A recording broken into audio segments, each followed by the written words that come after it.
Magandang araw, magandang hapon at magandang gabi sa inyong lahat na nanonood sa ating channel. Eto, magluluto tayo ngayon ng pork chicken adobo. So ayan na yung mga ingredients, na-flash ko na sa screen. Siyempre ang unang-una kong ginagawa pag nag-aadobo tayo at hindi naman tayo nagmamadali, mas masarap pag ipa-fried muna. Yung ipa-fried mo muna na walang mantika. Pero para siyempre mas lumabas yung kanyang lasa at medyo magmamanti-mantika po yan mga ka-road trip. So ganyan ang ginagawa ko na unang proseso ng ating chicken adobo. Papalabasin natin muna ang kanyang mantika. Ayan na. Alalayan lang natin sa pagbaliktad para hindi naman siya masunog. Alalay lang sa balibaliktad na yan. So, pwede nyong gawin to pag hindi naman kayo nagmamadali, katulad sa akin ngayong araw na to. Meron tayong time para lutuin ng maayos ang ating pork chicken adobo.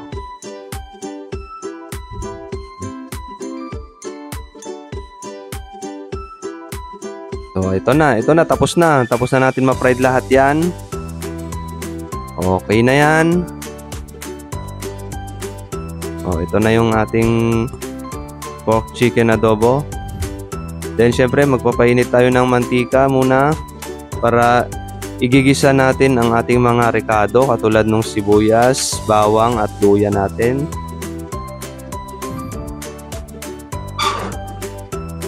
Ayan, mas masarap kasi pagka igigisa mo muna. Pag hindi ka naman nagmamadali, pwede mo pong gawin ito.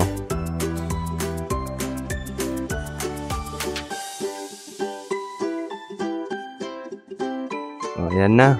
Antayin nyo lang natin maluto. Alalay lang sa paghalo-halo niyan.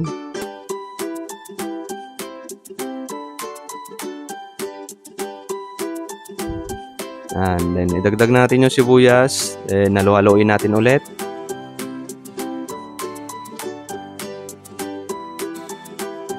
Ayan bawang.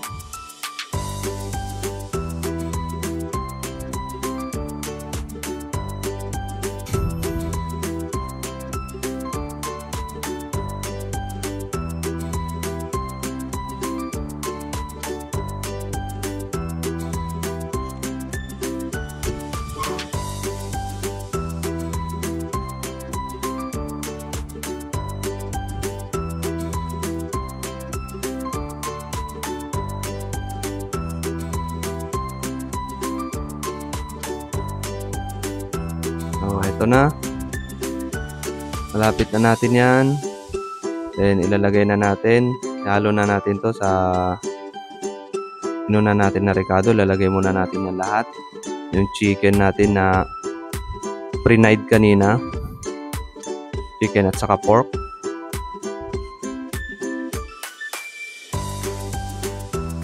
Haluin na natin.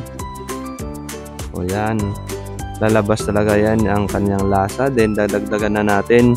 Lagay na natin yung pamintang powder. Dagdag sarap rin yan. And yan. Lagyan natin ng dahon ng laurel. Siyempre hindi mawawala yan sa adobo.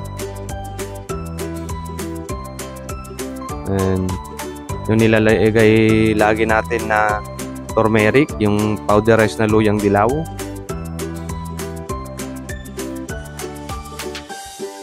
Then haluin natin para maging pantay.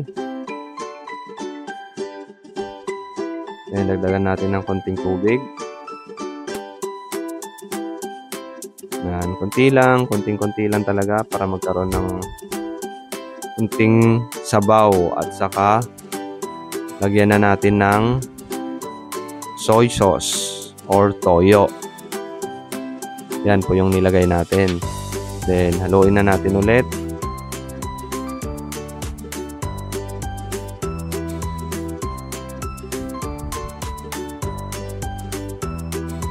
Ayan na.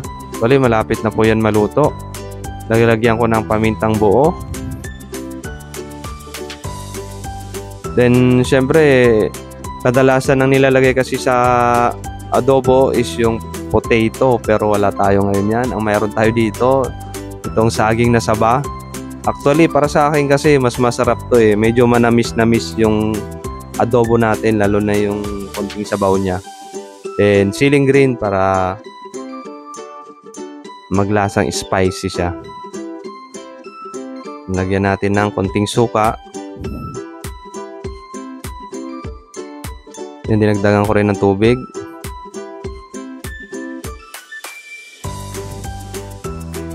Para maluto maigi ang kanyang ingredients. Yun yung saging na saba. Para maghalo talaga sa ma-absorb ng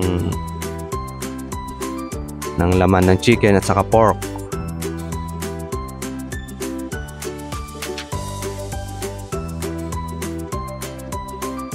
Malapit na yan, konting tiyaga na lang. So ito na yung luto natin na pork chicken adobo with saging na saba. Ayan, nilalagay natin yung sauce kanina, yung sabaw niya konti. Ayan na yung itsura. So maraming salamat sa inyo ulit sa panonood ng ating video for today. Maraming salamat. Hanggang sa ulitin ulit. Maraming salamat sa suporta.